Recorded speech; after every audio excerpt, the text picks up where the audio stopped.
Oke, part terakhir ya. Kita masuk ke nomor 3 yaitu neraca atau balance sheet. Nah, untuk neraca juga nanti hasil di bagian neraca ini nanti ada hasil dari laporan perubahan modal akan masuk ke dalam neraca ini, yaitu modal akhir nanti ya. Kita cek lagi. Kalau tadi di laporan laba rugi kita membahas tentang pendapatan dan beban, lalu perubahan modal kita hanya fokus ke modal saja ya. Nah, beda dengan neraca. Neraca kita masuk ke aset ya. Hampir sama dengan persamaan dasar akuntansi, yaitu ada aset ya, kita mengetahui aset, ada liabilitas ditambah ekuitas. Nah, bersama dengan persamaan dasar akuntansi yang kita bahas sebelumnya.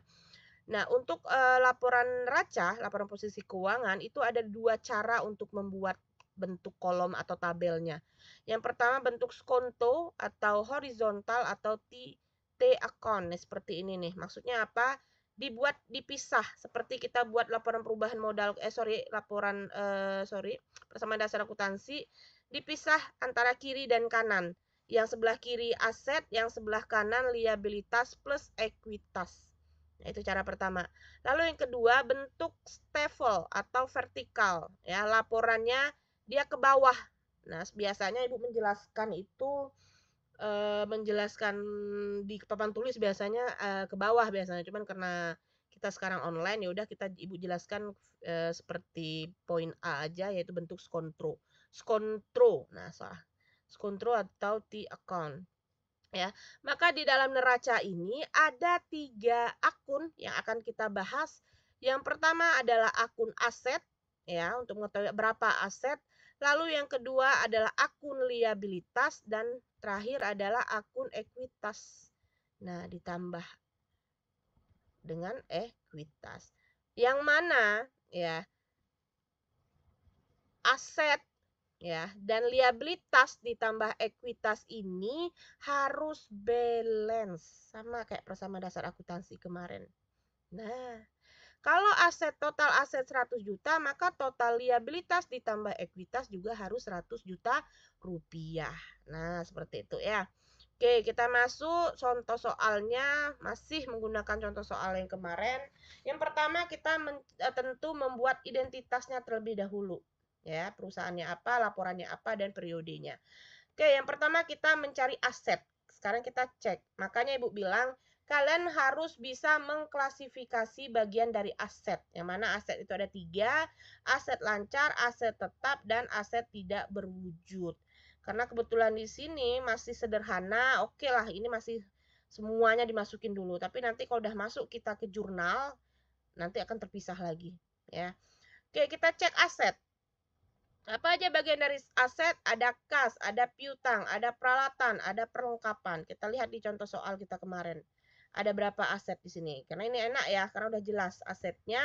Di sini hanya ada 2, yaitu kas dan peralatan. Ya udah, yang mana kita lihat Ibu? Apakah kita lihat satu-satu? Tidak. Kita cukup melihat saldo akhirnya saja.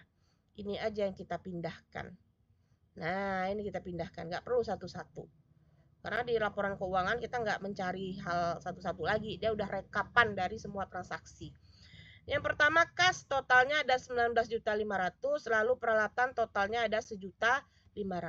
Ya udah kita pindahkan aja. Gampang. Kas 19.500.000, peralatan ada 1.500.000 rupiah. Kita totalkan, total aset adalah 21 juta rupiah. Kebetulan di sini emang hanya sedikit aset yang ada.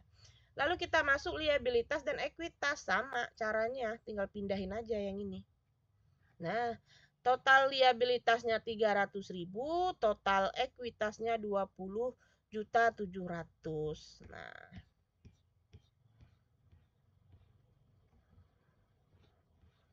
oke.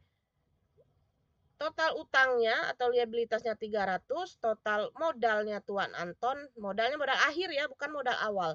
20.700.000, maka totalnya 21 juta. Maka dia balance sama, maka benar. Atau modal ini bisa juga ngambil dari hasil di sini laporan perubahan modal.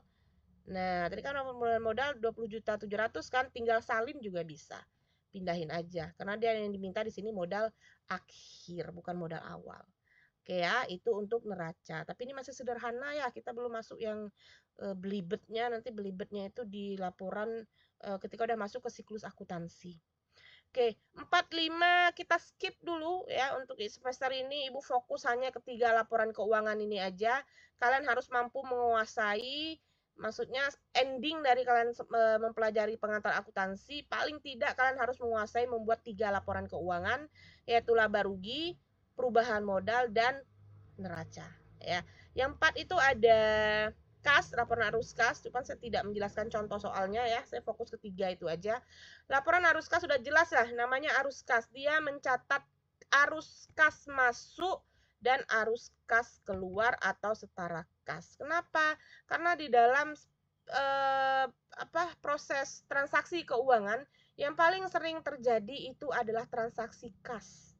Maka ada catatan khusus untuk membuat mengetahui aliran kas, yaitu yaitu laporan arus kas ya.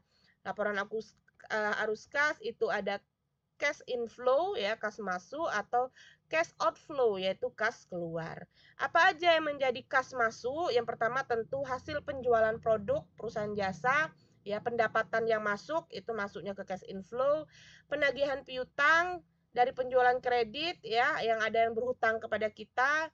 Lalu penjualan aset aktiva yang ada penerimaan investasi, pinjaman atau hutang dari pihak lain, yaitu pihak lain yang hutang ke kita, hampir sama dengan piutang ini.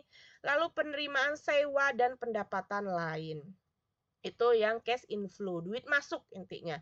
Cash outflow tentu ketika kita membeli ya, membayar biaya-biaya, membayar hutang dan lain-lain. Itu maksudnya cash outflow.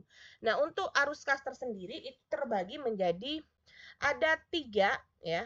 Ada arus kas yang dari kategori kegiatan operasional, ada kegiatan investasi, dan ada kegiatan pendanaan. Nah, ini ada bagian-bagian masing-masing nih. Oke. Nah, ini contohnya. Ini tidak saya jelaskan karena saya pengen kalian fokus ke 3 laporan keuangan saja. Lalu yang terakhir ada CALK, catatan atas laporan keuangan. CALK ini adalah catatan-catatan tambahan yang diberikan kepada isi laporan keuangan. Tujuan pemberian catatan atas laporan keuangan adalah sebagai informasi tambahan sekaligus penjelas informasi keuangan yang telah ada. Nah, untuk catatan atas laporan keuangan ini, misalkan nih laporan keuangan terdiri dari 100 halaman, maka 80%-nya itu adalah CALK. Kok banyak Ibu? Iya, karena CLK ini dia berupa penjelasan, bukan hitung-hitungan lagi. Apa yang dia jelaskan? Dia menjelaskan hitung-hitungan penjelasan terkait dengan 4 laporan keuangan sebelumnya. Karena kan yang laporan keuangan sebelumnya ini, misalkan neraca, laba rugi, itu kan hanya berupa angka-angka. Nah, poinnya itu mendapatkan ini, gimana caranya, sistemnya gimana, metode yang digunakan apa, itu dijelaskan di dalam CALK. Nah, itu ya, itu untuk catatan atas laporan keuangan. Oke, sekian mungkin penjelasan Ibu terkait laporan keuangan. Ini masih sederhana ya. Nanti akan lebih ribet lagi kalau kita udah masuk ke jurnal umumnya. Karena akan berbeda lagi nanti membuat laporan keuangannya. Oke, terima kasih. Ibu akhiri. Assalamualaikum warahmatullahi wabarakatuh.